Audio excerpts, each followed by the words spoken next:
एक गांव में मोहन नाम का किसान रहता था। इस दुनिया में वह बहुत गरीब था। उसके पास एक बहुत छोटा खेत था। उस छोटे से खेत में ही वह खेती करता था।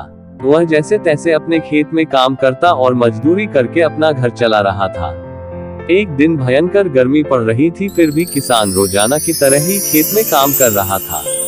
उसे बहुत पसीना हो रहा था, फिर भी वो खेत में हल चला रहा था। उस दौरान खेत में जुताई करते वक्त हल के नीचे से एक लकड़ी का बक्सा निकला। उस किसान ने धीरे से बक्से को निकाला। वह कुछ समझ नहीं पाया कि इस बक्से में क्या है। केवल उसने बक्से को उठाकर खेत के बाहर मेड़ पर रखा दिया।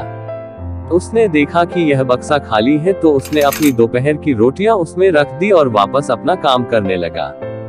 थोड़ी देर बाद दोपहर में जब खाना खाने आया तो उसने देखा कि बक्से में बहुत सारी रोटियां थी। उस किसान को बहुत आश्चर्य हुआ। किसान ने सोचा कि ये तो जादुई बक्सा है। उसमें जो भी चीज डालो वह कई गुना हो जाती है। जो भी वस्तु उस बक्से में डाल रहे थे वह कई गुना हो रही थी। उसने दोपहर का भोजन किया और फिर हल चलाने लगा। जब शाम को घर आया तो बक्से को अपने साथ ले आया। आज वह किसान बहुत खुश था, क्योंकि उसे लग रहा था कि शायद अब उसकी गरीबी दूर हो सकती है। वह गरीब किसान एक धैर्य वाला व्यक्ति था। कभी भी उस बक्से से जरूरत से ज्यादा सामान नहीं लेता था। कुछ दिनों बाद उस बक्से के बारे में गांव के जमींदार को पता चला। वह जमींदार एक लालची व्यक्ति था। उसने सोचा, मेरे जमींदारी में किसी भी जादुई वस्तु पर तो मेरा अधिकार होगा। जमींदार के कहने पर उसके आदमी उस किसान को पकड़कर ले आए।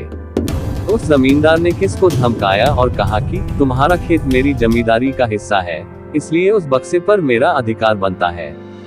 उद्धरण चिन्ह। जमींदार की बात सुनकर किसान डरते हुए बोला, मालिक, भले ही जमींदारी आपकी है, लेकिन उस खेत पर खेती मैं करता हूँ तो बक्से पर मेरा अधिकार है। जमींदार समझने लगा कि यह किसान ऐसे नहीं मानेगा। उसने किसान को धमकाया और उसके घर से बक्सा छीन लिया। किसान बेचारा रोता रह गया। बक्सा लेकर जमींदार खुश हो गया। जमींदार ने बक्से से बहुत सारी वस्तुएं हासिल कर ली और मजे कर रहा था। थोड़े दिन बाद कुछ लोगों ने जादुई बक्से के बारे में मंत्री जी को बता दिया।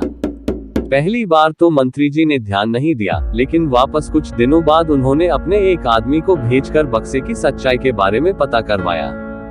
जब उस मंत्री जी के आदमी को बक्से की सच्चाई पता लग गई, तब उसने मंत्री जी को जाकर बताया। मंत्री जी ने तुरंत जमींदार को बुलाया और कहा, तुम्हारे पास जो बक्सा है वह तुरंत मुझे दे दो। जमींदार ने मंत्री जी से हाथ जोड़कर निवेदन किया कि कृपया बक्सा मेरे पास ही रहने दीजिए, उस पर मेरा अधिकार है। लेकिन मंत्री जी ने एक नहीं मानी और कहा कि यदि तुम मुझे नहीं दोगे तो मैं तुम्हारी जमींदारी समाप्त करवा दूंगा। जमींदार ने डरकर बक्सा सौंप दिया। उस बक्से को प्राप्त करने के बाद मंत्री और भी मस्त हो गया। अब तो विरोधियों को मंत्री की शिकायत करने का एक और अच्छा मौका मिल गया। विरोधियों ने मंत्री की शिकायत के साथ साथ बक्से की बात भी राजा को बता दी। राजा को जब पता चला कि यह बक्सा किसी गरीब किसान के खेत से मिला है, तब राजा तुरंत अपने सेनापति के साथ मंत्री के घर गया और मंत्री से कहा, पूरे देश की जमीन पर राजा का अधिकार होता है, इसलिए उस बक्से पर मेरा अधिकार है। तुरंत बक्सा राजमहल भिजवा दो। मंत्री ने तुरंत राजा की बात मान ली और सेनापति को बक्सा दिया। उस राजा ने बक्से से सबसे पहले खजाने के धन को बढ़ाया और सुख सुविधाएं बढ़ाई। कुछ दिनों के बाद राजा को बक्से की चिंता होने लगी कि इसे कोई चुरा ना ले।